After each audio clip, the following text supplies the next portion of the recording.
Hello बच्चों, a very fresh morning to all of you. तो force and pressure का lecture number 3 लेकर हम आ गए।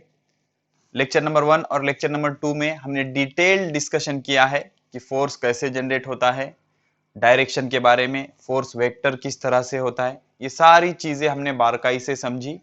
अब इसके बाद आज कुछ इंटरेस्टिंग से कंसेप्ट हम कवर करने वाले हैं, जिसमें सबसे मेन है इफेक्ट प्रोड्यूस बाय फोर्स। मतलब फोर्स क्या क्या कर सकता है, क्या क्या प्रोड्यूस कर सकता है, फोर्स से क्या क्या हो सकता है, ये सारी चीजें हम देखेंगे। उससे पहले आपको क्या करना है, ये मैंने 3 फिल इन द ब्लैंक्स आपके लिए डिजाइन किए हैं। पॉज करके पहले खुद से ट्राई कीजिए, उसके बाद मैं सॉल्व करूंगा। कम ऑन, हो गया? चलो देखो क्या कहता है। द डैश और push acting on body is commonly called force. तो क्या, द पुश और पुल, पता है ना? तो पुल और पुश, पुश ऑलरेडी है वहां पर।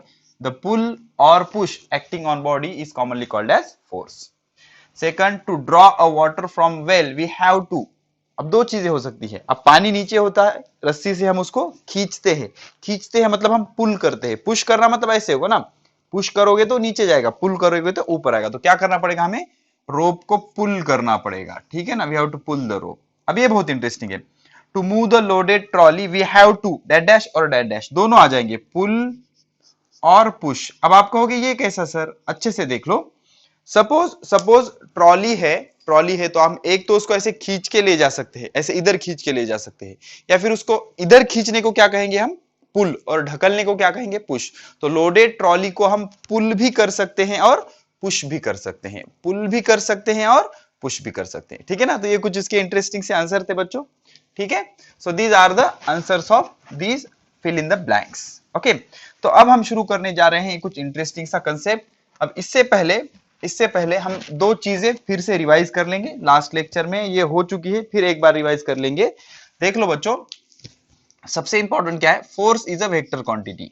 फोर्स कौन सी क्वांटिटी है, force is a vector quantity. अब क्यों है vector quantity, because it has magnitude as well as direction.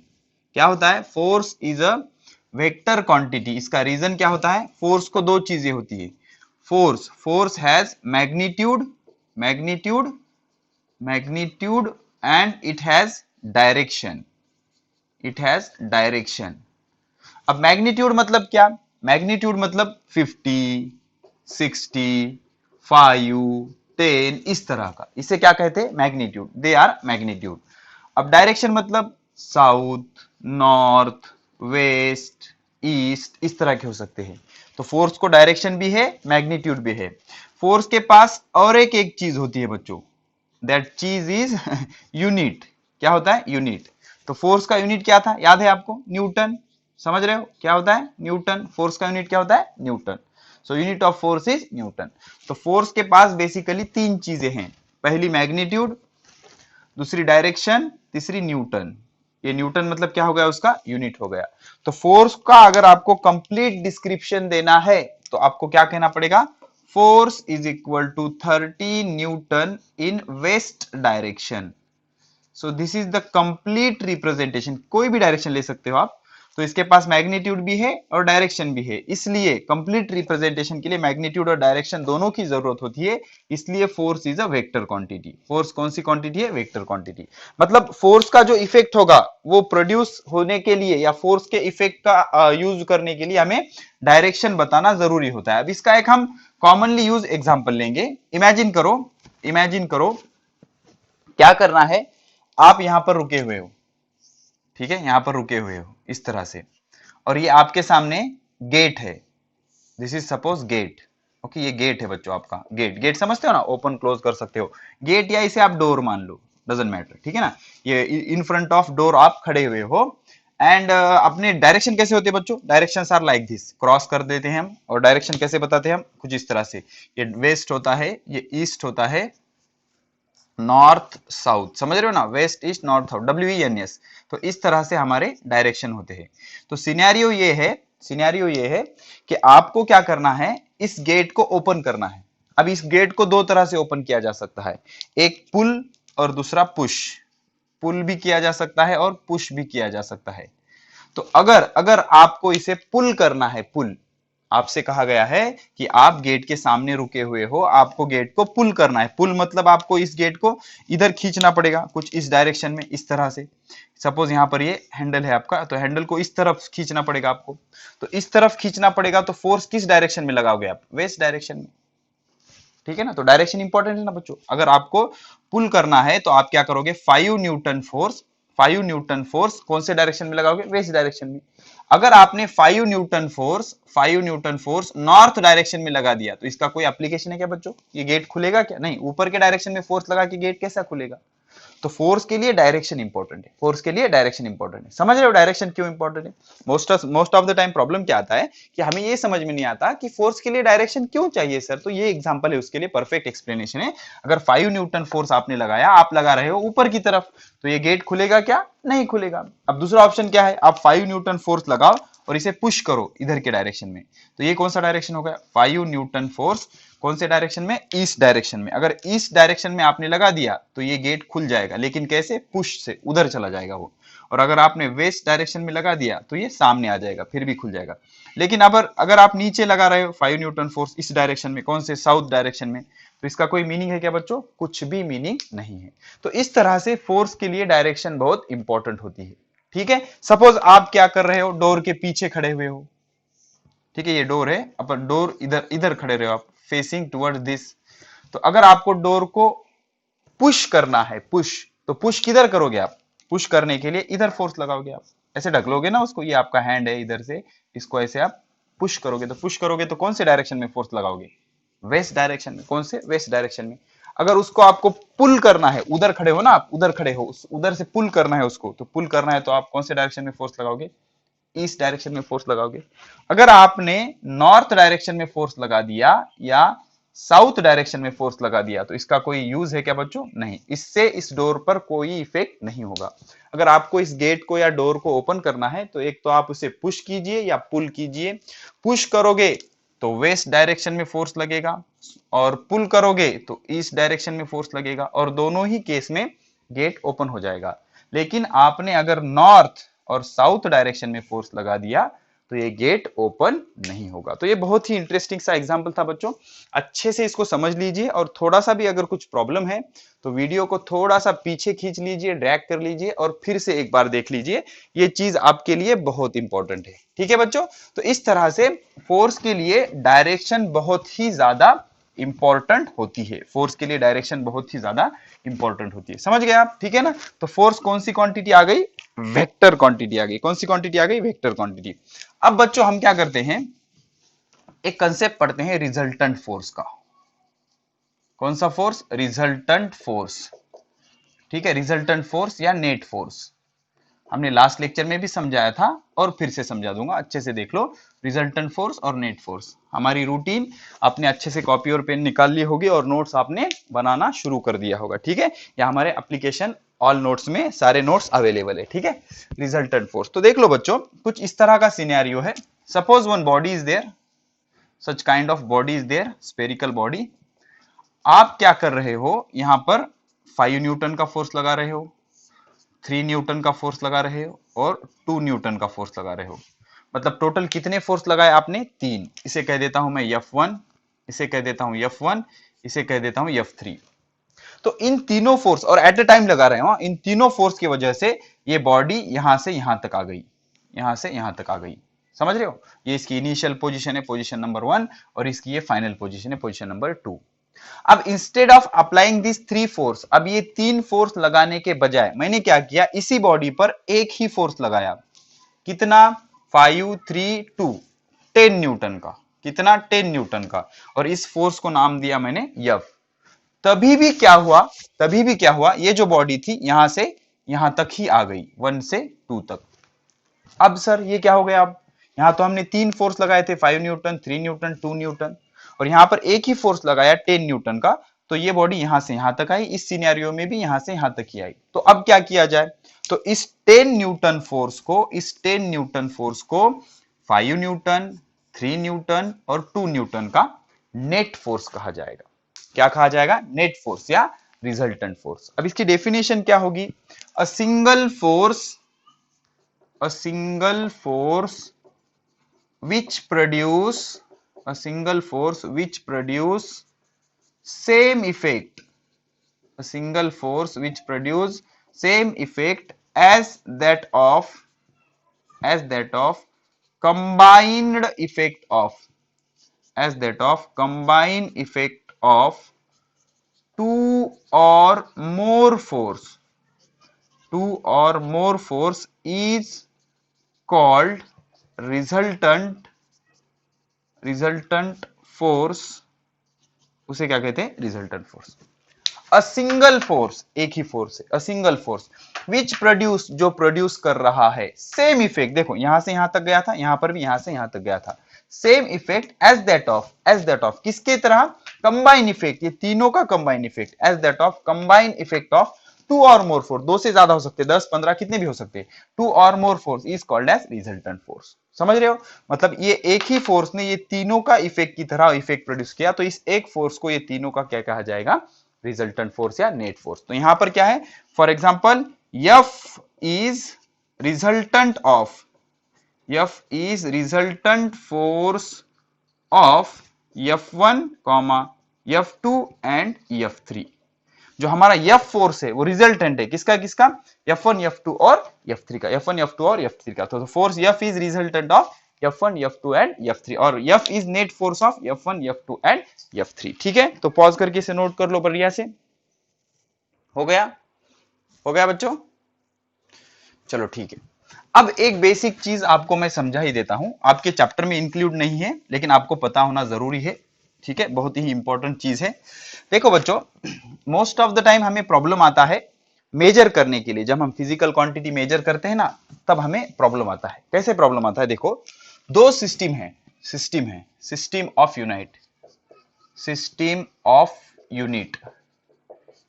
अब जो यूनिट होता है ना, यूनिट मतलब हम जो मेजर करते हैं ना बच्चों, आपसे पूछा जाए आपका वजन कितना है, तो आप क्या कहोगे? 50 कहोगे क्या? नहीं, 50 किलोग्राम कहोगे. तो किलोग्राम क्या हो गया? यूनिट हो गया. अब कई बार हम वजन ग्राम में भी मेजर करते हैं, मीटर, सेंटीमीटर, किलोमीटर. लेंथ के लिए बहुत सारे ऑप्शन है, तो इट मे क्रिएट कंफ्यूजन ना बच्चों, वो कंफ्यूजन क्रिएट कर सकता है. तो इसलिए एक्सपर्ट लोगों को जमा किया गया, हर कंट्री से एक एक एक्सपर्ट फिजिक्स का उठाया गया. जैसे हमारी कंट्री में मैं एक्सपर्ट हूं ऐसे ही सारे एक्सपर्ट को उठाया गया और एक कम्युनिटी या एक क्या कहते हैं उसको, एक सिस्टम बनाई गई. और कुछ डिस्कशन के बाद, पूरे सबका सजेशन लेने के बाद कुछ डिसीजन लिए गए, उनको क्या कहा जाता है? System of unite. तो कितने सिस्टम ऑफ यूनाइट है? बेसिकली हमारे पास 3 सिस्टम ऑफ यूनाइट है. एक है एमकेएस सिस्टम. कौन सी सिस्टम? एमकेएस. कोई रॉकेट साइंस नहीं, बहुत सिंपल है, घबराइए मत. दूसरी है सीजीएस सिस्टम और तीसरी है एफपीएस सिस्टम. ठीक है, एमकेएस सिस्टम, सीजीएस सिस्टम और एफपीएस सिस्टम. समझ रहे हो? MKS system, CGS system, FPS system. तो इसमें इन्होंने 3 चीजें कंसीडर की: लेंथ, मास एंड टाइम. अब आपके एज में कैसे क्वेश्चन क्रिएट होते? सर उन्होंने लेंथ, मास, टाइम ही क्यों लिया, फोर्स क्यों नहीं लिया? ऐसे नहीं होता बच्चों, कुछ डिसीजन लिया जाता है ना. तो सबके सजेशन सुनने के बाद अल्हम्दुलिल्लाह ये डिसीजन लिए गए. कैसे लिए गए? बहुत सिंपल है बच्चों. देखो, अब जो एमकेएस सिस्टम होती है, इस सिस्टम में आप लेंथ मीटर में मेजर करोगे, ऐसा फिक्स हो गया. एमकेएस सिस्टम अगर आपने ले लिया तो लेंथ किस में मेजर करना है? मीटर में. मास किस में मेजर करना है? किलोग्राम में. और टाइम किस में मेजर करना है? सेकंड में. सेकंड में. अगर आपने सीजीएस सिस्टम ले ली तो लेंथ आपको मेजर करना है सेंटीमीटर में, मास मेजर करना है आपको ग्राम में, और टाइम मेजर करना है आपको फिर से सेकंड में. अगर आपने एफपीएस सिस्टम ले ली तो लेंथ मेजर करना है फुट में, मास मेजर करना है पाउंड में, ब्रिटिश लोग पाउंड में मेजर करते हैं बच्चों, और टाइम मेजर करना है सेकंड में. तो सेकंड के बारे में किसी का कंफ्यूजन नहीं था. ऐसा एमसीक्यू आ सकता है. तो quantity which has same unit in all system, सभी सिस्टम में किसका यूनिट सेम है? तो देखो, सेकंड, सेकंड, सेकंड. तो सभी ने कहा कि टाइम हम सेकंड में मेजर करेंगे. तो एक सिस्टम बनाई गई, मीटर, किलोग्राम, सेकंड. तो मीटर फॉर एम, किलोग्राम का के, सेकंड का एस. तो एम के एस में मीटर, किलोग्राम, सेकंड का यूज करेंगे हम. सीजीएस में C for centimetre, G for gram, S for second. ठीक है, सेंटीमीटर, ग्राम, सेकंड का हम यूज करेंगे. और एफपीएस में फुट होता ना बच्चों, हम जो बोरिंग करते हैं, 150 फुट बोर मारा, 500 फुट बोर मारा, 12 इंच का 1 फुट होता है, उस तरह से फुट. ये पाउंड और ये सेकंड. तो बेसिकली ये जो सिस्टम होती है FPS, वो लोग मास पाउंड में मेजर करते हैं, FPS फूड पाउंड सेकंड, तो ये ब्रिटिश लोग यूज करते हैं, इसलिए इसे ब्रिटिश सिस्टम कहा जाता है। कौन सी सिस्टम? British system. समझ रहे हो बच्चों, 12th की इंफॉर्मेशन है, बहुत इंपॉर्टेंट है आपके लिए, advance knowledge. Okay, FPS system को क्या कहा जाता है? ब्रिटिश सिस्टम, ब्रिटिश लोग यूज करते हैं इसलिए ब्रिटिश सिस्टम। CGS सिस्टम को कहा जाता है बच्चों गॉसियन सिस्टम। कौन सी सिस्टम? गॉसियन। गॉस एक बहुत बड़े साइंटिस्ट थे, गॉसियन सिस्टम, उनके नाम पर इस सिस्टम का नाम, दूसरा नाम क्या है? Gaussian system. और MKS सिस्टम का दूसरा नाम है बच्चों मैट्रिक सिस्टम। ये चीजें पता होना जरूरी है आपको, अभी से पता कर लोगे तो कंपटीशन में बहुत आगे निकल जाओगे आप, ठीक है ना? कितने आगे सर? जापान तक चले जाओगे, ठीक है? तो ये मैट्रिक सिस्टम, MKS सिस्टम का दूसरा नाम क्या होता है? Matric system. CGS सिस्टम का दूसरा नाम क्या होता है? Gaussian system. FPS सिस्टम का दूसरा नाम होता है ब्रिटिश सिस्टम। और ये जो होते हैं बच्चों, देख लो, लेंथ मास टाइम किस चीज से आप मेजर कर रहे हो उससे सिस्टम डिफाइन होती है। तो ये मीटर से metre, kilogram second, centimetre, gram second, foot pound second. अब ये तीन सिस्टम आ गए। अब ये तीन सिस्टम कंफ्यूजन क्रिएट करने वाले थे बच्चों। कोई क्या कहेगा हम MKS यूज करेंगे, कोई क्या कहेगा हम CGS यूज करेंगे, कोई क्या कहेगा हम FPS यूज करेंगे। ब्रिटिश लोग कहेंगे हमारा सही, हम FPS यूज करेंगे। अब इंडिया वाले कहेंगे, हम कहेंगे MKS सिस्टम यूज करेंगे। अब पाकिस्तान पे आपको पता है बच्चों, हमारा बहुत प्यार है उनका, और उनका भी अपने पे बहुत है बच्चों, तो वो क्या कहेंगे? हम CGS यूज करेंगे। तो इस तरह का कंफ्यूजन क्रिएट हो सकता था। तो ये सारा कंफ्यूजन दूर करने के लिए फिर से एक कॉन्फ्रेंस हुई, उस कॉन्फ्रेंस को कहा जाता है SI सिस्टम। कौन सी सिस्टम? SI system. अब ये बहुत डिटेल में नहीं जाएंगे इसके हम, ये 12th का पोर्शन है आपका, सिर्फ इतना शॉर्टकट आपके एज में आप याद रखो, SI सिस्टम मतलब MKS, फिनिश। SI सिस्टम मतलब MKS। ओके, इतना ही आप याद करो, ठीक है? तो उन सिस्टम का क्या काम था वो हमारे सिलेबस में है नहीं, और आउट ऑफ द सिलेबस है आपके, तो ये सारी चीजें आपने नोट कर ली होगी। अब ये मैंने आपको क्यों पढ़ाया बच्चों? बेसिकली हम क्या करने वाले हैं, फोर्स के यूनिट पढ़ लेने वाले, फोर्स के। तो देख लो बच्चों, बेसिकली फोर्स के दो यूनिट होते हैं, फोर्स के यूनिट दो होते हैं। पहला यूनिट फोर्स का SI यूनिट, फोर्स का SI यूनिट देख लो बच्चों अच्छे से। फोर्स का जो SI यूनिट होता है, SI मतलब MKS भी कह सकते हो आप उसे, SI यूनिट जो होता है वो होता है न्यूटन, सभी को पता है।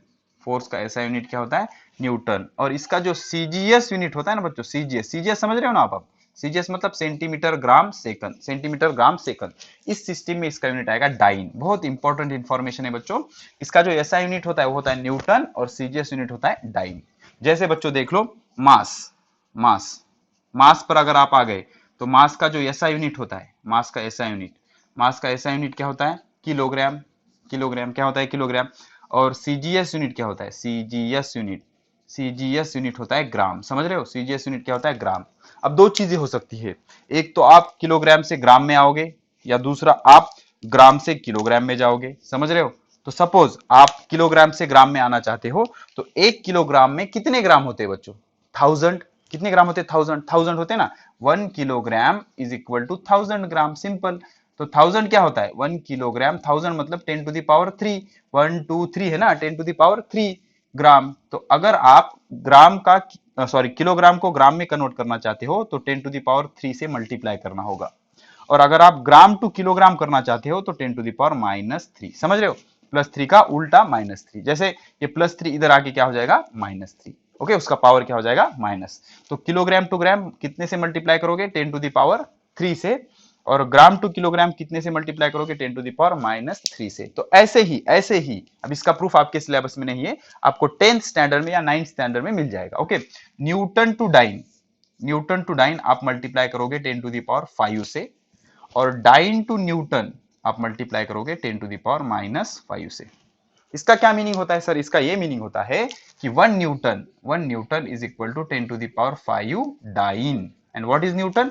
Newton is SI unit of force and dyne is CGS unit of force. SI unit of force, CGS unit of force. Dyne is also the name of scientist. Okay, तो अब क्या हो जाएगा? 1 डाइन क्या हो जाएगा? 1 डाइन इज इक्वल टू, जैसे ये +3 इधर आके क्या हो गया था? -3, वैसे ही ये +5 इधर आके क्या हो जाएगा? -5 न्यूटन।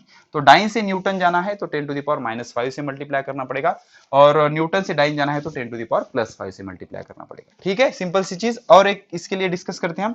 सपोज लेंथ है आपका बच्चों, क्या है? लेंथ। तो लेंथ के भी बेसिकली दो यूनिट हो गए बच्चों। लेंथ का जो SI यूनिट होता है, लेंथ का जो SI यूनिट होता है वो होता है मीटर। क्या होता है? मीटर। और जो CGS यूनिट होता है बच्चों, लेंथ का जो CGS यूनिट होता है वो होता है सेंटीमीटर। क्या होता है? सेंटीमीटर। तो अब 1 मीटर में कितने सेंटीमीटर होते हैं? 100, 1000 नहीं बच्चों, 1 मीटर में कितने सेंटीमीटर होते हैं? 100। तो 1 metre corresponds to 10 to the power 2 centimetre. यहाँ पे 3 थे ना, तो 10 टू द पावर 3 ले लिया। यहाँ पे 2 0 थे, 10 टू द पावर 2 ले लिया। अब मीटर से सेंटीमीटर जाना चाहते हो तो क्या करना पड़ेगा? 10 टू द पावर 2 से मल्टीप्लाई करना पड़ेगा, 10 टू द पावर 2 से मल्टीप्लाई। अब इसके रिवर्स कैसा जाओगे? सेंटीमीटर टू मीटर, तो प्लस का माइनस कर दो बच्चों, 10 टू द पावर -2। समझ रहे हो कि +2 इधर आके क्या आ जाएगा? -2। तो ये बहुत ही ज्यादा इंपॉर्टेंट इंफॉर्मेशन हो, चाहे आप डॉक्टर बनना चाहते हो या कोई भी गवर्नमेंट एग्जाम में आप अपीयर करना चाहते हो, तो ये इंफॉर्मेशन आपके लिए बहुत ही ज्यादा मायने रखती है। ठीक है, तो इतनी चीजें देखने के बाद अब ये आपको मेमोराइज करना पड़ेगा बच्चों। ये सारी चीजें आपको बाय हार्ट होनी चाहिए, अच्छे से मेमोराइज होनी चाहिए, बहुत काम आएंगी आगे। ठीक है, तो ये सारी चीजें होने के बाद अब हम आ जाते हैं हमारे मेन टॉपिक पे, जिसका नाम है इफेक्ट प्रोड्यूस बाय फोर्स। अब फोर्स क्या क्या कर सकता है, तो इससे पहले आपको कुछ चीजें पता होना जरूरी है। तो क्या चीजें पता होना जरूरी है? Basically force is a vector quantity, it has magnitude as well as direction. Magnitude भी है और डायरेक्शन भी है। तो हेडिंग लगा लो, इफेक्ट प्रोड्यूस बाय फोर्स। क्या? इफेक्ट या फिर इफेक्ट ऑफ फोर्स। फोर्स क्या क्या कर सकता है, ठीक है ना, इफेक्ट प्रोड्यूस बाय फोर्स। तो सबसे पहला इफेक्ट, अब ये हम एग्जांपल के जरिए समझेंगे अच्छे से, कुछ रियल लाइफ एग्जांपल बताएंगे, आपको फील दिलाएंगे कि क्या कर सकता है फोर्स और कैसे कर सकता है। तो सबसे पहले तो फोर्स क्या कर सकता है? Force can change the state of motion. Number 1 देख लो, force can change the state of motion. State of motion, अब फोर्स क्या कर सकता है? मोशन की स्टेट चेंज कर सकता है। Force can change the state of motion. बहुत अच्छे से बताऊंगा बच्चों, एक बार कैमरा चेक करने दो मुझे। Force can change the state of motion. ठीक है, बहुत बढ़िया। देख लो बच्चों, सिंपल सिंपल सी चीजें। हमारे पास मोशन के कितने स्टेट होते हैं? State of motion we have 2 state of motion. ठीक है ना, स्टेट ऑफ मोशन कितने होते हैं हमारे पास? 2 होते हैं। एक तो क्या होगा, आपकी बॉडी रेस्ट होगी, ऑलरेडी डिस्कस कर चुके हैं हम, या एक तो बॉडी आपकी मूविंग होगी। ठीक है, एक तो रेस्ट होगी या मूविंग होगी। तो फोर्स क्या कर सकता है? स्टेट चेंज कर सकता है। What do you mean by change? Force क्या कर देगा? रेस्ट बॉडी को मूविंग कर सकता है फोर्स, और दूसरा मूविंग बॉडी को रेस्ट भी कर सकता है। समझ रहे हो? फोर्स क्या क्या कर सकता है? रेस्ट बॉडी को मूविंग कर सकता है, मूविंग बॉडी को रेस्ट कर सकता है। तो 2 तरह की चीजें इसमें हो सकती है, उसको हम नंबर ए दे देते हैं। It can move the body at rest. समझ रहे हो? स्टेट कैसे चेंज करेगा? स्टेट होते कितने हैं? 2, एक तो रेस्ट, एक तो मूविंग। यूनिवर्स के कोई भी बॉडी आप देख लो, एक तो वो रुकी हुई है या एक तो वो मूव हो रही है। तो फोर्स क्या कर सकता है? रेस्ट बॉडी को मूव करा सकता है, मूविंग बॉडी को रेस्ट करा सकता है। ठीक है, तो ऐसे वो स्टेट चेंज कर देगा। तो it can move the body at rest. Body at rest को क्या करा देगा? ये मूव करा देगा। For example, a player kicking a ball, a player kicking a ball. समझ रहे हो? फुटबॉल जो होता है ना, फुटबॉल वो रुका हुआ होता है। एक प्लेयर आया, अब सपोज ये फुटबॉल है, प्लेयर ने इसको लात मारी। तो पहले ये रेस्ट था ना बच्चों, पहले ये रेस्ट था। अब लात मारने के बाद मूव हो रहा है, तो रेस्ट बॉडी क्या हो गई? मूव हो गई। ये एक एग्जांपल हो गया। उसके बाद हॉकी स्टिक से, हॉकी जो होती है बच्चों, हॉकी समझते हो? प्लेयर क्या करेगा? हॉकी का जो बॉल है वो रुका हुआ होगा, हॉकी की कुछ इस तरह की स्टिक होती है, इस स्टिक से वो उसको मारेगा। तो ये रेस्ट था, रेस्ट से क्या हो गया? मूविंग हो गया। ओके, उसके बाद थ्रोइंग अ बॉल। देख लो, जो क्रिकेट बॉल या कोई भी बॉल होगा बच्चों, वो रुका हुआ होगा, उसको पकड़ के फेंकना, मतलब रेस्ट बॉडी को क्या कराना है? Moving body. ठीक है, तो रेस्ट पहला विषय क्या है? Force can change the state of state of motion. तो बेसिकली स्टेट ऑफ मोशन कितने होते हैं? 2, रेस्ट और मूविंग। तो यहां पर ये सारे कौन से स्टेट में थे? रेस्ट। हमने फोर्स अप्लाई करके क्या कर दिया? उसको मोशन में कर दिया। It can move the body at rest body को मूव कर सकता है। अब सेकंड चीज क्या हो सकती है? It can stop the body in motion. अब इसके रिवर्स भी पॉसिबल है। सपोज आपकी बॉडी ऑलरेडी मूविंग है, तो इसको ये स्टॉप भी करा सकता है। इसका जो बेस्ट एग्जांपल है बच्चों, अप्लाइंग ब्रेक्स। अप्लाइंग ब्रेक्स, अब ब्रेक आप साइकिल में लगा सकते हो, फोर व्हीलर में लगा सकते हो, फाइव व्हीलर में, कितने भी व्हीलर में लगा सकते हो, ठीक है ना। आपने ब्रेक अप्लाई कर दिया तो मोशन क्या, बॉडी मूविंग थी, ब्रेक अप्लाई करने के बाद रुक जाएगी। या फिर कैचिंग द बॉल, बॉल को कैच करना, catching the ball, ball moving है, बॉल मूविंग है, गोलकीपर क्या कर रहा है, उसको कैच कर रहा है, तो मूविंग बॉल को वो रुका रहा है, ठीक है ना। तो ये पहला इफेक्ट आ गया बच्चों, डिटेल में हमने देखा क्या है पहला इफेक्ट। चलो बताओ, पहला इफेक्ट ये है sir, force can change the state of motion, motion की स्टेट फोर्स चेंज कर सकता है। अब कितने स्टेट होते हैं, दो, कौन कौन से, रेस्ट एंड मूविंग। तो फोर्स क्या कर सकता है, रेस्ट बॉडी को मूव करा सकता है और मूव बॉडी को रेस्ट करा सकता है। अब कैसे, it can move the body at rest, रुके हुए बॉडी को मोशन में ला सकता है। कैसे, a player catching kicking the ball, ball को किक करना, ठीक है ना, उसको वो हिट करने से क्या हो जाएगा, प्लेयर किकिंग द बॉल। उसके बाद हॉकी, थ्रोइंग अ बॉल, इस सब में क्या हो गया, रेस्ट बॉडी मूव हो गई। It can stop the body in motion, best example applying brake, catching the ball, ball को कैच कर लिया मतलब बॉल मूव हो रहा था, उसको हमने पकड़ लिया, मोशन में बॉडी थी, हमने उसको रुका दिया। तो ये बेस्ट एग्जांपल हो गया। अब फोर्स कैन इंक्रीज और decrease the speed of moving object.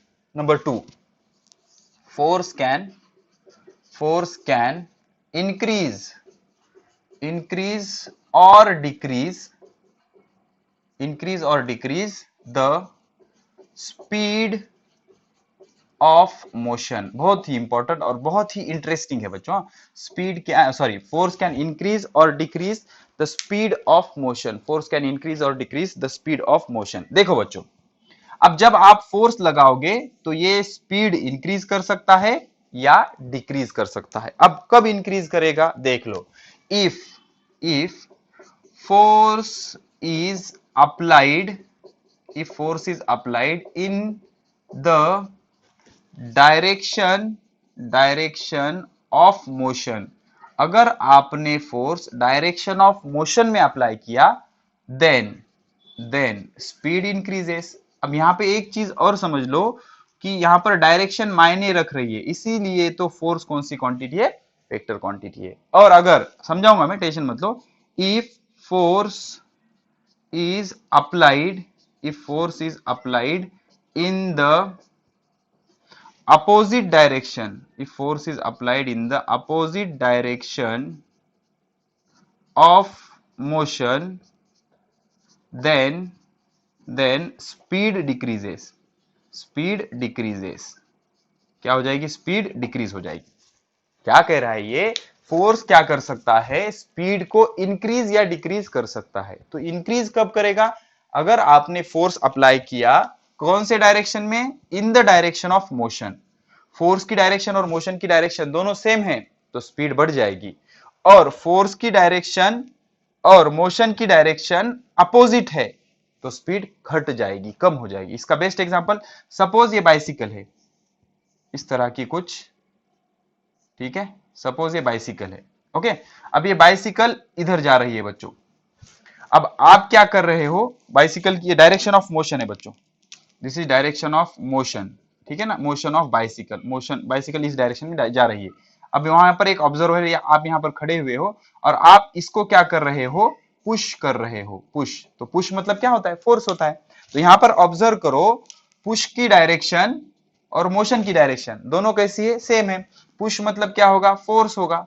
तो देख लो, फोर्स की डायरेक्शन और मोशन की डायरेक्शन कैसी है, सेम है। अब आप ऑब्वियसली बता सकते हो, अगर आप उसको ऐसे ढकलोगे साइकिल को, तो साइकिल की स्पीड अब क्या हो जाएगी, बढ़ जाएगी, बढ़ जाएगी, सिंपल है ना। तो मोशन की डायरेक्शन और पुश या फोर्स की डायरेक्शन कैसी थी, सेम थी। अब आपकी साइकिल जोर से मूव होगी, मतलब आपकी स्पीड क्या हो जाएगी, बढ़ जाएगी। इस सिनेरियो में स्पीड इंक्रीजेस, स्पीड बढ़ जाएगी। अब इसके रिवर्स, इसके रिवर्स आपने क्या किया, इसके रिवर्स आपने क्या किया, ये दिख रहा है क्या बच्चों आपको, इसके रिवर्स आपने क्या किया, दिख रहा है, नो प्रॉब्लम। इसके रिवर्स आपने क्या किया, ये आपकी साइकिल थी बच्चों, ये आपकी साइकिल थी, suppose this is the cycle. अब ये साइकिल की जो मोशन थी इस डायरेक्शन में है, इस डायरेक्शन में जा रही है, लेकिन आपने क्या किया, इस साइकिल को, यहां पर आप रुके हुए हो, इस साइकिल को आपने पुल किया, पुश नहीं किया, पुल किया, पीछे खींच रहे हो उसको, इस तरह से पुल किया, तो ये फोर्स की डायरेक्शन हो गई बच्चों, ये फोर्स की डायरेक्शन हो गई। तो आपने ये फोर्स अब मोशन के अपोजिट डायरेक्शन में लगाया, साइकिल आगे जाना चाहती है लेकिन आप उसे पीछे खींच रहे हो, तो मोशन की डायरेक्शन और आपके फोर्स की डायरेक्शन कैसे हो गई, अपोजिट हो गई। तो यहां पर इस सिनेरियो में स्पीड क्या हो जाएगी, डिक्रीज हो जाएगी। समझ रहे हो बच्चों। तो फोर्स के with respect to force direction is very important. अब यहीं पे हमने फोर्स लगाया था, यहां पर भी हमने फोर्स लगाया था, लेकिन इधर डायरेक्शन अलग थी और इधर डायरेक्शन अलग है। तो समझ रहा है, फोर्स के लिए डायरेक्शन बहुत इंपॉर्टेंट रखती है, इसीलिए तो फोर्स वेक्टर क्वांटिटी है। तो जिस जिस भी क्वांटिटी के लिए डायरेक्शन बदलने से उसका चेंज हो जाता है, उसकी मैग्नीट्यूड या उसका कोई चेंज इफेक्ट चेंज हो जाता है, तो ऐसे को कहा जाता है वेक्टर। तो यहां पर हमने उसे पुश किया था तो फोर्स और मोशन की डायरेक्शन एक थी, स्पीड बढ़ गई। यहां पर हमने पुल किया तो मोशन और फोर्स की डायरेक्शन अपोजिट हो गई, साइकिल की स्पीड क्या हो गई, घट गई। समझ रहे हो। तो इस तरह से फोर्स के ये दो इफेक्ट पड़े हमने। पहले इफेक्ट में हमने क्या देखा, force can change the state of motion, मतलब रेस्ट बॉडी को मूव करा सकता है, मूव बॉडी को रेस्ट करा सकता है फोर्स। और यहां पर फोर्स कैन इंक्रीज और decrease the speed of motion.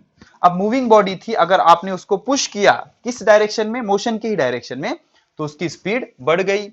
और मूविंग बॉडी को आपने पुल किया उसके अपोजिट डायरेक्शन में, तो मोशन या स्पीड क्या हो गई, उसकी घट गई। तो ये दो बहुत ही इंटरेस्टिंग से बेसिक से क्या हो गए आपके effect produce by force. Pause करके बढ़िया से नोट कर लो। हो गया बच्चों, चलो ठीक है। So these are the some basically very important effect of force. तो फोर्स के हमने दो इफेक्ट पढ़े। अब हम जाएंगे फोर्स के तीसरे इफेक्ट की तरफ, जो कि बहुत ही ज्यादा इंपॉर्टेंट है और आपको समझना बहुत ज्यादा जरूरी है।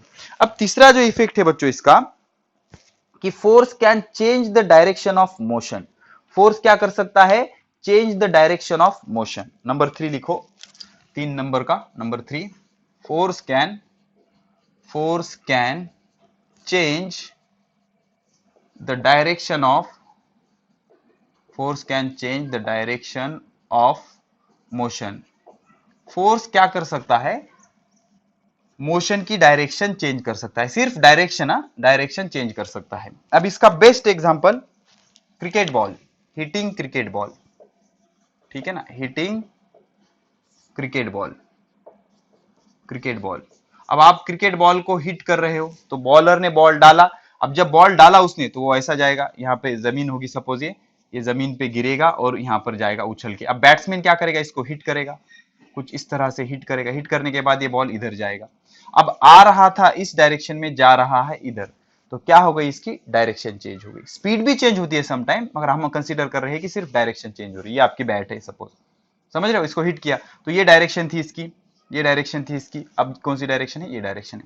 तो ये यहां पर जो कुछ भी आपने लगाया वो क्या है, फोर्स। तो फोर्स की वजह से क्या हो गया, डायरेक्शन चेंज हो गई, किसकी, मोशन की। अब दूसरा एग्जांपल हम डिस्कस करते हैं, एक प्रैक्टिकल एग्जांपल। सपोज आपने क्या किया, ऐसी एक स्केल रखी, यहाँ पर स्केल रखी, एक प्लास्टिक का बॉल है, वो कुछ इस तरह से आ रहा है, ठीक है। अब यहां पर आने के बाद इसको क्या हो जाएगा, वो कोलिजन हो जाएगा, और कोलिजन के बाद वो इधर आ जाएगा। तो जाते वक्त इसकी मोशन इधर थी, अब आते वक्त इसकी मोशन इधर है।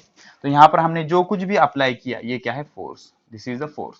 तो यहां पर और यहां पर फोर्स ने क्या किया, डायरेक्शन चेंज कर दी, किसकी, मोशन की। ओके, तो तीसरा इफेक्ट क्या है, force can change the direction of motion. Force can change the direction of motion. अब चौथा effect, force can rotate the object. Force can rotate rotate the object. Force क्या कर सकता है, ऑब्जेक्ट को रोटेट करा सकता है। Force can rotate the object. इसका बेस्ट एग्जांपल, इसका जो बेस्ट एग्जांपल है वो है वाइंड मिल। वाइंड मिल समझ सकते हो, वाइंड मिल में क्या होता है, कुछ ऐसे बड़े बड़े पंखे होते हैं बच्चों, ठीक है। ऐसा ये फैन होता है बहुत बड़ा सा, और इस फैन से इलेक्ट्रिसिटी जनरेट की जाती है या कुछ उसका पर्पस होता है। तो जब भी इससे हवा टकराएगी मतलब फोर्स होगा बच्चों को, और ये फोर्स क्या करेगा, इस फैन को रोटेट करा देगा। तो यहाँ पर फोर्स क्या कर रहा है, इस फैन को रोटेट कर रहा है। या बेस्ट एग्जांपल बच्चों इसका फैन, हमारा इलेक्ट्रिक फैन। हम फैन में क्या करते हैं, इलेक्ट्रिक फोर्स अप्लाई करके फैन को रोटेट करते हैं, ठीक है ना। तो इस तरह की ये चीजें हो सकती है। तो यहां पर फोर्स क्या कर रहा है, force can rotate the object. Force can क्या कर सकता है, रोटेट द ऑब्जेक्ट, ठीक है ना। तो ये दो एग्जांपल हो गए, अप्लाइड फोर्स क्या कर सकता है, रोटेट भी कर सकता है। अब आखिरी एग्जांपल बच्चों, या फिर आखिरी effect, force can change the shape and size of object. चलो फिफ्थ नंबर का एग्जांपल, फोर्स कैन चेंज, लिख लो fifth effect, force can change force can change shape and size of object. Force can change the shape and size of object.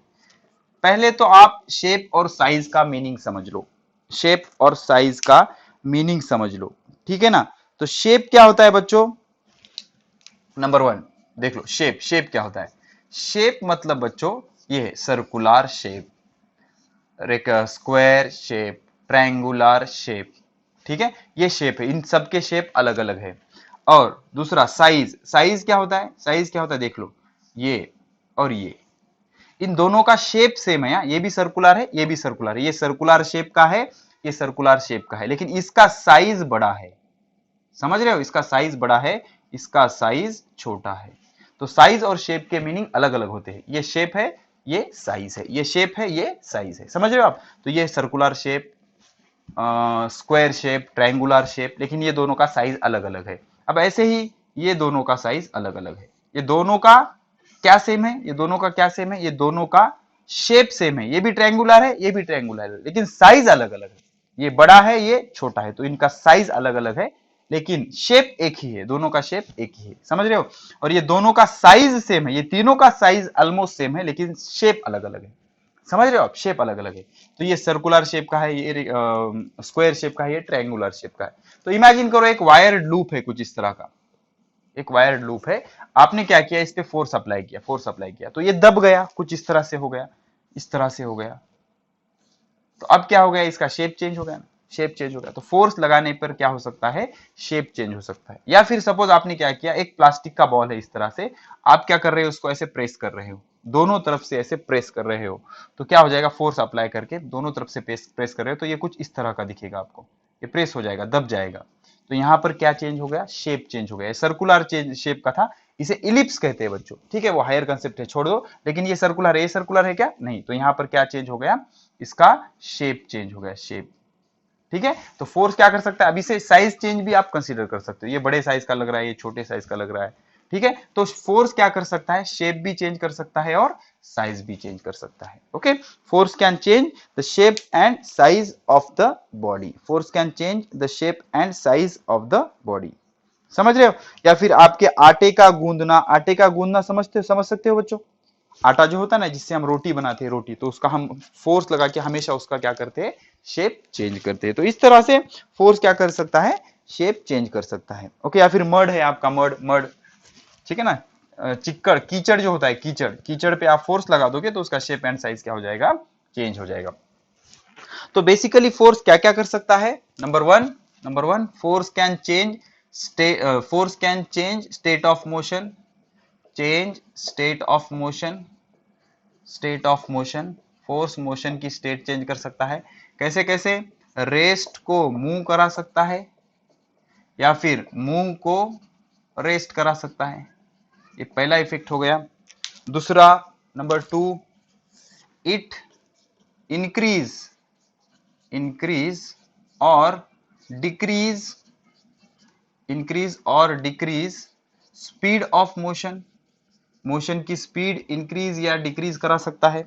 अब increase कब कराएगा, जब direction of motion, direction of motion and is same as direction of force, जब force और motion की direction same होगी तो speed को क्या करा देगा, इंक्रीज। और डिक्रीज कब कराएगा, जब डायरेक्शन ऑफ मोशन और डायरेक्शन डायरेक्शन ऑफ स्पीड एक नहीं होगी। मतलब कैसे, सपोज ये मोशन की डायरेक्शन है और ये फोर्स की डायरेक्शन है, दोनों एक ही डायरेक्शन में ना, तो स्पीड इंक्रीज हो जाएगी।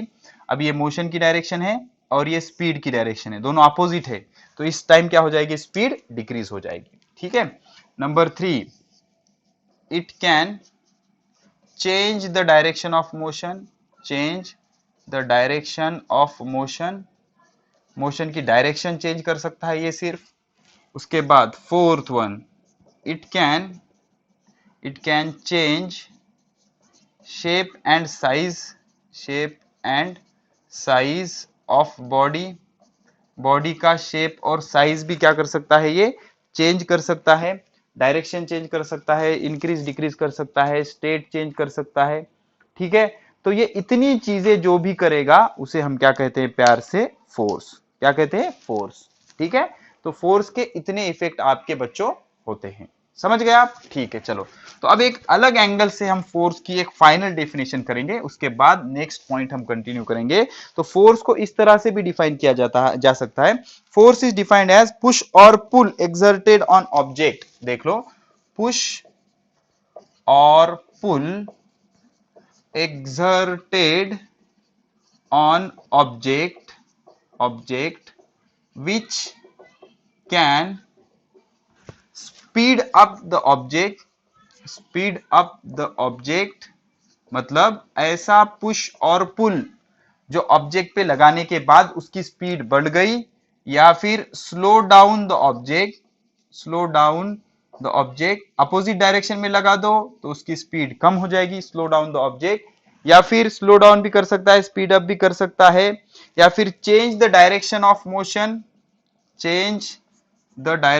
मोशन, मतलब स्पीड नहीं बदलेगी लेकिन मोशन की डायरेक्शन चेंज हो जाएगी, change the direction of motion, या फिर change shape and size. I think आपको शेप एंड साइज समझ गया बच्चों, शेप अलग होता है, साइज अलग होता है, shape and size of object. तो इसको क्या कहा जाता है, that something is called as force. तो ऐसा पुश और पुल जो ऑब्जेक्ट पे अप्लाई करने के बाद एक तो उसकी स्पीड बढ़ सकती है या फिर घट सकती है, या उसकी डायरेक्शन मोशन की चेंज हो सकती है, या उसका शेप एंड साइज चेंज हो सकता है। तो ऐसी सारी चीजें जो कोई एक्सटर्नल फैक्टर कर सकता है उसे हम क्या कहते हैं, फोर्स। क्या कहते हैं, फोर्स, ठीक है। अब एक चीज बच्चों, हमने क्या किया, एक रबर बॉल है, रबर बॉल या स्पंज है, do you know sponge, okay, इस पर हमने फोर्स लगाया, तो ये कुछ इस तरह से पिचक गया, इस तरह से, तो इसका शेप चेंज हो गया बच्चों, ये सर्कुलर शेप का, साइज चेंज हुआ क्या, नहीं, ये साइज वो साइज सेम है लेकिन शेप बदल गया, इसका शेप चेंज हो गया। तो हमने फोर्स अप्लाई किया था, अब हमने क्या कर दिया, ये फोर्स रिमूव कर दिया, तो फिर से ये वापस इस शेप में आ जाएगा। ये शेप फोर्स अगर आपने रिमूव कर दिया तो फिर से ये वापस इस शेप में आ जाएगा। इसका रीजन होता है इलास्टिक फोर्स। किस वजह से वो ये वापस आ गया, इलास्टिक फोर्स। उसमें एक फोर्स होता है जिसे हम इलास्टिक फोर्स कहते हैं। जो हमारा रबर होता है ना बच्चों, रबर को आप खींचोगे तो उसका साइज बदल जाएगा, लंबा हो जाएगा ना, वो पहले भी स्ट्रेट लाइन था, अभी भी स्ट्रेट लाइन है, शेप चेंज होगा क्या, नहीं। देखो फिर से समझ लो, ये रबर है, अब इसको आपने खींचा, इधर फोर्स लगाया, तो ये खींच गया कुछ इस तरह से, तो इसका साइज चेंज नहीं हुआ, सॉरी, इसका शेप चेंज नहीं हुआ। ये भी स्ट्रेट लाइन थी, ये भी स्ट्रेट लाइन थी, लेकिन साइज चेंज हो गया, बड़ा हो गया ना, अभी बड़ा हो गया, तो साइज चेंज हो गया। अब ये जो साइज चेंज हो गया, अब इसको आपने रिलीज कर दिया तो फिर से इधर चला जाएगा, मतलब फोर्स रिलीज करने पर फिर से पहले साइज में वो आ जाएगा। तो किस वजह से वापस आएगा वो, elastic force, and this concept is called as elasticity. तो इलास्टिक फोर्स की वजह से वो वापस आ जाता है। 12th में एक सेपरेट चैप्टर है इलास्टिसिटी नाम का, उसमें हम डिटेलिंग देखेंगे, लेकिन आप सिर्फ इतना याद रखो, जब आप किसी भी इलास्टिक बॉडी पर फोर्स लगाओगे तो उसका साइज बदल जाएगा, और आप जब भी फोर्स वापस ले लोगे तो उसका साइज फिर से जितना था उतना ही हो जाएगा, और उसका रीजन होता है इलास्टिक फोर्स। कौन सा फोर्स, इलास्टिक फोर्स। अब हम क्या करेंगे, दो न्यूमेरिकल देख लेंगे, उसके बाद इस लेक्चर को खत्म करेंगे, ओके। अब एक न्यूमेरिकल है बच्चों, यहां पर एक एक्टिविटी है। एक्टिविटी कुछ इस तरह से है, एक्टिविटी आपको नेट फोर्स पता करना है, नेट फोर्स, और दूसरी चीज डायरेक्शन ऑफ मोशन, दो चीजें पता करना है। अब यहां पर एक ही न्यूमेरिकल दिया है, हम दो ले लेंगे बच्चों, ठीक है। तो फर्स्ट लॉजिक, फर्स्ट कैसे है देख लो बच्चों, सिंपल है। Tug of the war, string है, कुछ इस तरह की स्ट्रिंग है। इस स्ट्रिंग को इधर तीन ऑब्जर्वर ने पकड़ा हुआ है, ठीक है, इस तरह से, और इधर भी तीनों ने पकड़ा हुआ है, ठीक है। इस तरह की सिचुएशन है कुछ, ठीक है। अब दिया क्या गया है, इन्होंने इसको पकड़ा हुआ है और ये खींच रहे इधर, और ये इधर खींच रहे, रस्सी खींच होती है ना बच्चों आपकी। तो अब ये जो है, ये जो फोर्स लगा रहा है, ये है 120 न्यूटन। ये पर्सन कितना फोर्स लगा रहा है, 120, इधर खींचेगा ना वो, इधर डब्ल्यू ईस्ट डायरेक्शन में। और दूसरा पर्सन 105 और 130, ये 105 न्यूटन और ये 130 न्यूटन। समझ रहे हो, कुछ इस तरह का सिनेरियो है। अब ये जो तीनों है ये इधर खींचेंगे टुवर्ड्स द वेस्ट डायरेक्शन। अब ये है 120 न्यूटन वाला, हर किसी का फोर्स तो सेम नहीं होगा ना बच्चों, हर आदमी की ताकत अलग अलग होती है। उसके बाद ये लगा रहा है 100 न्यूटन, 100 न्यूटन, और ये लगा रहा है बच्चों, ये टोटल फोर्स है इसका 135 न्यूटन, 135 न्यूटन। अब ये बुक का एग्जांपल है। दूसरा मैं और एक एग्जांपल दे देता हूं आपको। ये स्ट्रिंग है कुछ इस तरह की, और इधर ये तीन बंदे हैं, इधर तीन ऑब्जर्वर इसको खींच रहे हैं, और इधर भी तीन ऑब्जर्वर है बच्चों, इस तरह से, समझ रहे हो आप? ठीक है, तो ये है 100 न्यूटन, ये 50 न्यूटन, ये 100 न्यूटन, ये इधर खींचेंगे इसको, ठीक है, इधर खींचेंगे। और ये है 100 न्यूटन, ये 25 न्यूटन, और ये 100 न्यूटन, ये इधर खींचेंगे इसको, ठीक है। तो आपको पता करना है इसमें नेट फोर्स कितना है और डायरेक्शन ऑफ मोशन कितना है, दोनों एग्जांपल में, ठीक है। तो यहां पर आ जाते हैं हम। तो बेसिकली हम क्या कर लेंगे, ये तीनों का डायरेक्शन सेम है, ये ऐड हो जाएंगे, इसका रिजल्टेंट फोर्स पता करेंगे हम, कितना होगा, ये 120, तो सबका डायरेक्शन सेम है ना, 120 प्लस 105 प्लस 130, तो ये कितना हो जाएगा, 0555, 3025, 1113, 355 न्यूटन, किस डायरेक्शन में, इस डायरेक्शन में, towards the sorry east, towards the east. अब इसका रिजल्टेंट पता करेंगे, कितना हो जाएगा, तीनों की डायरेक्शन ये है ना बच्चों, तो क्या हो जाएगा, 135 प्लस 100 प्लस 120, 005 2135 111335, तो इसकी डायरेक्शन कौन सी आ जाएगी, टुवर्ड्स द वेस्ट। तो ये वेस्ट डायरेक्शन का 335 और इस डायरेक्शन का 335 कैंसिल हो जाएंगे, नेट फोर्स कितना आएगा, 0, और डायरेक्शन ऑफ मोशन भी आप 0 कह सकते हो, किधर भी नहीं जाएगी, ना इधर जाएगी ना इधर जाएगी, वहां पर ही रुकी रहेगी, मोशन ही नहीं हो रही तो उसको डायरेक्शन होती है क्या, नहीं। समझ रहे हो, ये सॉल्व करो बच्चों खुद से। अब जिधर का फोर्स ज्यादा होगा मोशन की डायरेक्शन भी उधर ही होगी। अब इधर टुवर्ड्स द वेस्ट कितना फोर्स है, वेस्ट की तरफ 100 प्लस 50 प्लस 100, तो ये आ गया 250, समझ रहे हो बच्चों, 250 टुवर्ड्स वेस्ट। अब इस डायरेक्शन में कितना है, 100 प्लस 25 प्लस 100, तो ये आ गया 225 टुवर्ड्स द ईस्ट। तो इधर का फोर्स कितना था, 225, इधर का कितना था, 250, तो इधर का बढ़ गया ना बच्चों, इधर का बढ़ गया, तो इसको मैं 250 को ऐसे भी लिख सकता हूं, 225 प्लस 25 चलेगा, 225 प्लस 25। तो अब देख लो, ये इधर का 225 और इधर का 225 क्या हो जाएंगे, कैंसिल, बचेगा कितना, 25 न्यूटन, वो भी कौन से डायरेक्शन में, वेस्ट डायरेक्शन में, तो रस्सी इधर खींच जाएगी, ये लोग विनर होंगे, ये क्या होंगे, विनर होंगे। तो इस तरह से क्या करते हैं बच्चों, रिजल्टेंट फोर्स हम फाइंड आउट कर सकते हैं, ठीक है। तो इस तरह से इस ब्यूटीफुल लेक्चर को हम करते हैं खत्म। जल्दी मिलेंगे लेक्चर नंबर 4 में और कुछ बढ़िया बढ़िया कंसेप्ट के साथ, तो तब तक पढ़ाई करते रहे। All the very best.